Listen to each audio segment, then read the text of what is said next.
On ne fait pas la guerre tout seul. On ne peut pas la gagner tout seul, ça s'est jamais vu. Il faut que plusieurs personnes on forme qu'un.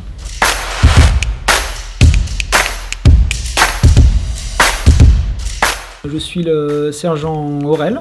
Je suis au groupement commando montagne du 13e bataillon de chasseurs alpins. Ça fait partie de la 27e brigade d'infanterie de montagne. Après l'Afghanistan de 2009, en gros, j'ai eu l'opportunité de passer les tests de sélection au 13e bataillon de chasseurs alpins.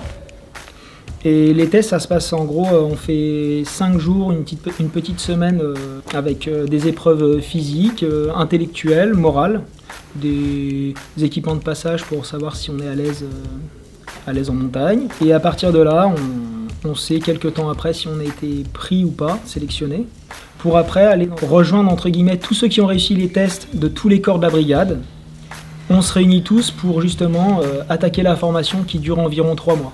Donc c'est des terrains un peu à gauche à droite, des stages de tir, des stages de combat urbain, des stages de combat verte, où c'est plein de petits modules qui sont validés pour avoir justement la qualification d'être dans le groupement et d'être projeté plus tard. Je dirais déjà la rusticité, dans le sens où si je suis projeté demain au Mali, il va faire 50 degrés, et ici il va faire -5 quoi, si vous voulez. Une capacité à la fois d'adaptation et en même temps de rusticité. Se déplacer équipé comme on est au Mali, c'est quand même pas évident, c'est compliqué, et il y a plein de contraintes qui se rajoutent. Je dirais aussi la maîtrise de soi. Chaque situation est différente. C'est jamais la même et du coup, faut s'adapter, avoir la bonne réaction au bon moment. Et c'est pour ça que la maîtrise de soi, je pense que c'est important, parce qu'il peut y avoir des conséquences super graves pour le gars qui se maîtrise pas, quoi. Je dirais être polyvalent. Je vais vous parler de ma spécialité, mais c'est du tir à longue distance, donc à plus d'1 kilomètre. Et je peux passer le lendemain à faire du combat urbain et tirer presque à bout portant, si vous voulez. La montagne, ça fait partie du cursus, ça fait partie de nous, ça fait partie des alpins. C'est un domaine qui est exigeant, la montagne, elle gagne toujours. Et c'est un milieu hostile, exigeant, et on n'a pas le droit à l'erreur. Donc après, c'est un bon moyen aussi pour la cohésion, pour l'entraide. Franchement, c'est le meilleur moyen pour s'améliorer dans tout, que ce soit physiquement comme mentalement.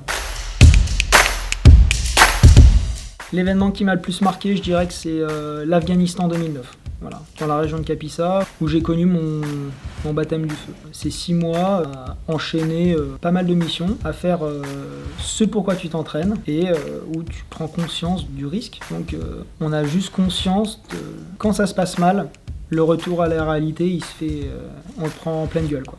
On se dit ah ok, là c'est pas un jeu, c'est vraiment on fait gaffe à notre cul et on fait tout pour rentrer tous en vie. La réalité, c'est t'as qu'une seule chance. Ça résume tout. C'est qu'il faut être parfait dans tout ce qu'on fait.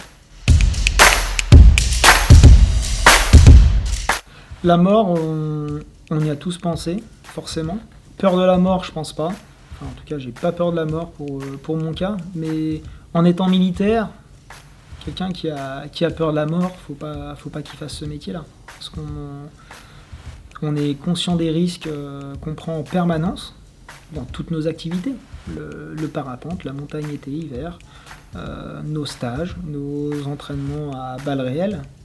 Et en mission, forcément, le risque est en face. Et ils vont pas nous louper s'ils ont l'occasion, quoi. Quand on y pense, c'est peut-être même pas pour nous. C'est plus pour ce qu'on va laisser un vide, nous, si vous voulez. Et le vide, qui va le payer, c'est nos familles, c'est nos amis, toute la bulle qui sera autour de vous. On ne fait pas la guerre tout seul. On ne peut pas la gagner tout seul, ça s'est jamais vu. Il faut que plusieurs personnes on forme qu'un. C'est qu'on est à la fois complémentaires, chacun a ses spécialités, et on se complète par rapport à ça. C'est-à-dire chacun reste à sa place, chacun sait ce qu'il a à faire. On s'adapte à tout, on est polyvalent. En gros, on se protège l'un et l'autre. C'est que on se fait confiance à 100%. Et le gars qui est à ma gauche, qui est à ma droite, ben, je leur fais confiance les yeux fermés, quoi. Je sais que s'il m'arrive le moindre pépin, ils viendront me chercher, c'est sûr. C'est sûr. Et ça, c'est pas donné à tout le monde. C'est un bonheur de venir au travail tous les matins. C'est un bonheur de partir 4 mois avec le groupe. C'est un bonheur de partager tous ces moments-là, quoi.